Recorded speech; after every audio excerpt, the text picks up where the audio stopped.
আমি সকলোৱে বৰ্তমান সময়ৰ যি দুৰ্দশাময় অৱস্থা বা দুখময় যিটো অৱস্থা আমি তাৰ পৰা সকলোৱে ওলাব বিচাৰোঁ, উদ্ধাৰ হ'ব বিচাৰোঁ।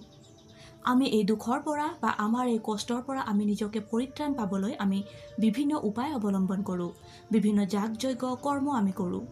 আৰু আমি এনেকুৱা এটা অভ্যাসত পৰিণত কৰি লওঁ যে সেই দুখেই মোৰ জীৱন বা দুখৰ সৈতে ওলাবলৈ গৈ দুখৰ সৈতে পুনৰ সংপৃক্ত হৈ পৰোঁ। আমাৰ শৰীৰত ক'ৰবাত যদি আঘাত পায় আৰু তাৰ পৰা যি আমাৰ দুখ হয়, সেই দুখটো আঁতৰাবলৈ হ'লে আমি আঘাতখিনি বা য'ত আমি আঘাত পাইছোঁ তাক আমি নিৰাময় কৰা দৰকাৰ।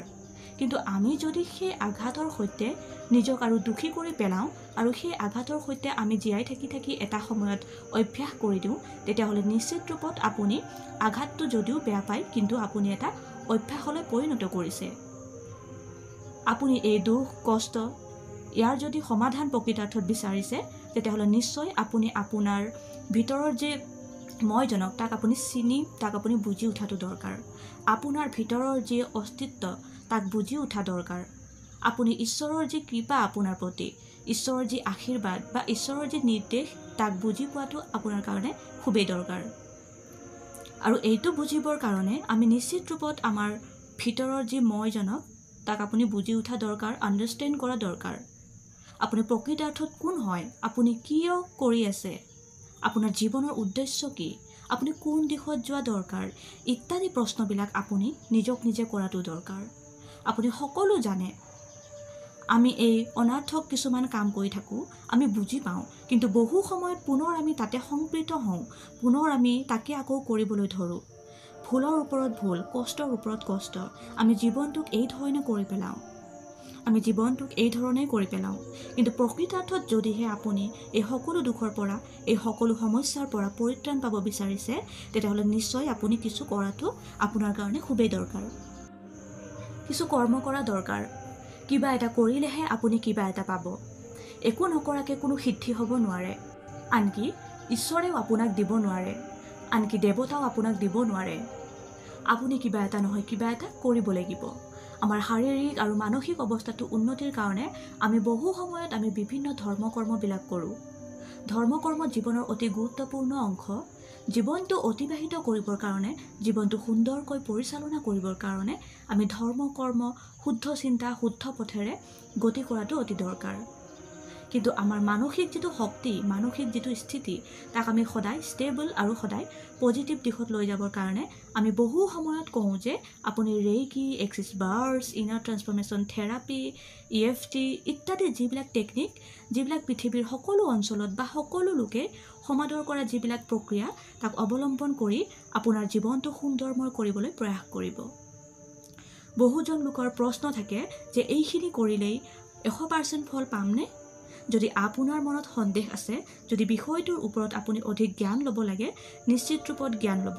কিন্তু বিষয়টোৰ যিহেতু হাজাৰজন ব্যৱহাৰ কৰি ভাল কৰিছে, হাজাৰজনে ইয়াক 100% নিশ্চিত ফলাফল লৈ প্ৰমাণ দিব বিচাৰিছে, নিশ্চিত ৰূপত কিবা নহয় কিবা ঘটে, কিবা নহয় কিবা এটা মানুহৰ জীৱনত পৰিৱৰ্তন আনে। গতিকে আপুনিও ইয়াক অভ্যাস কৰক। যদি ইয়াতকৈ ভাল উত্তম প্ৰক্ৰিয়া আছে, নিশ্চয় তাকো আপুনি অৱলম্বন কৰক। কিন্তু যিবোৰ টেকনিক বা যিবোৰ পদ্ধতি ব্যৱহাৰ কৰি জীৱনটো সুন্দৰময় কৰিব পৰা যায়, তাক নিশ্চিত ৰূপত কৰাটো আপোনাৰ কাৰণে খুবেই দৰকাৰী। এক্সিছ বাৰ্ছ ৰানিং কৰিলে বা এক্সিছ কনচিয়াছনেছৰ যি প্ৰক্ৰিয়া, ই আপোনাৰ শাৰীৰিক, মানসিক, বৌদ্ধিক আৰু আধ্যাত্মিক গোটেইকেইটা বিষয়েৰে ক্ৰিয়া কৰে। আপুনি অনুভৱ কৰিব আপোনাৰ জীৱনটোৰ যি সৌন্দৰ্যতা, আপোনাৰ জীৱনটোৰ যি ভৱিষ্যতৰ সুন্দৰময় যিবিলাক ফলাফল তাক আপুনি চকুৰ সন্মুখত দেখা পাব। আৰু সম্পূৰ্ণ প্ৰক্ৰিয়াটো অতি সহজ হয়। তাত মাত্ৰ কোৱা যায় I am sorry, please forgive me, thank you and I love you। এইটো এটা অতি সহজ প্ৰক্ৰিয়া। এই প্ৰক্ৰিয়াটো আপুনি ক'লে আপোনাৰ জীৱনত বিশেষভাৱে ই ক্ৰিয়া কৰে। ঠিক সেই ধৰণে ডিভাইন কাউন্টছ নাও এই ডিভাইন যিটো প্ৰক্ৰিয়া তাক ব্যৱহাৰ কৰিও বহুজনে এক সুন্দৰ ফল লাভ কৰাৰ অভিজ্ঞতা ব্যাখ্যা কৰে। আপুনি আপোনাৰ মানসিক অৱস্থাটো শুদ্ধ আৰু সঠিক ৰূপত আগবঢ়াই নিবলৈ নিশ্চিত ৰূপত আপুনি কিবা এটা নহয় কিবা এটা প্ৰক্ৰিয়া অৱলম্বন কৰিব লাগিব। বহু প্ৰক্ৰিয়া আছে, বহু তন্ত্ৰ মন্ত্ৰ, বহু ষ্টেপ আপুনি ফ'ল' কৰিব পাৰে। যিকোনো এটা প্ৰক্ৰিয়া আপুনি অৱলম্বন কৰিলে আল্টিমেটলি আপোনাৰ শাৰীৰিক আৰু মানসিকভাৱে আপুনি সক্ৰিয় হৈ উঠিব পাৰে বা আপুনি সক্ৰিয় হ'ব পাৰিব। ৰেইকিৰ জৰিয়তে বহু লোকে নিজৰ শাৰীৰিক আৰু মানসিক অৱস্থা উন্নতি শিখৰলৈ লৈ যায়। বৌদ্ধিক আৰু আধ্যাত্মিক বিষয়বিলাক উন্নতি শিখৰলৈকে লৈ যায়। গতিকে আপুনি এই অভ্যাসবিলাক কৰিব আৰু আপোনাৰ জীৱনটো সুন্দৰময় কৰি তুলিব।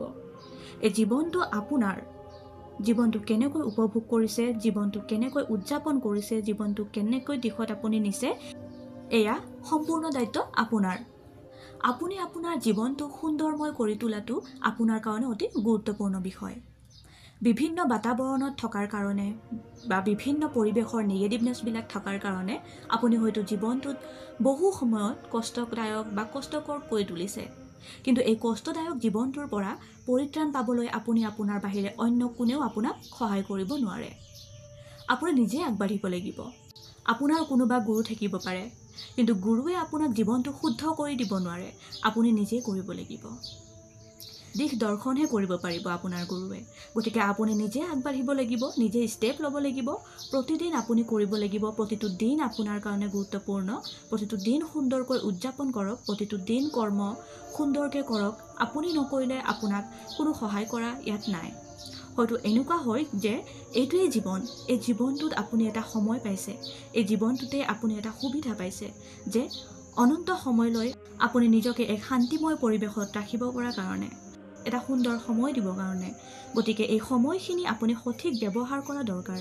এই সময়খিনিৰ যি প্ৰকৃতাৰ্থ, যি উচিত ব্যৱহাৰ তাক কৰা দৰকাৰ। আৰু আপুনি সেই কৰ্মখিনি কৰিব লাগিব। আপুনি ঈশ্বৰৰ সন্তান, আপোনাৰ ভিতৰত অফুৰন্ত শক্তি লুকাই আছে। সেয়েহে বন্ধু বান্ধৱীসকল, এই ধৰণৰ যি ইনাৰ ট্ৰেন্সফৰ্মেশ্যন থেৰাপিবিলাক আপোনালোকে এইবোৰ আপোনালোকৰ নিজৰ জীৱনত আপোনালোকে ব্যৱহাৰ কৰক আৰু চাব আপুনি 100% ৰিজাল্ট পাবলৈ সক্ষম হ'ব। গতিকে আশা থাকিল মোৰ এই ভিডিঅ'টোৰ যোগেদি যেন নিশ্চয় আপোনালোকৰ কিবা এটা লাভালাভ হ'ব বুলি। পুনৰ লগ পাম অন্য এটি নেক্সট ভিডিঅ'ত। বাকী ভালেই থাকিব, সুস্থ হৈ থাকিব। ধন্যবাদ।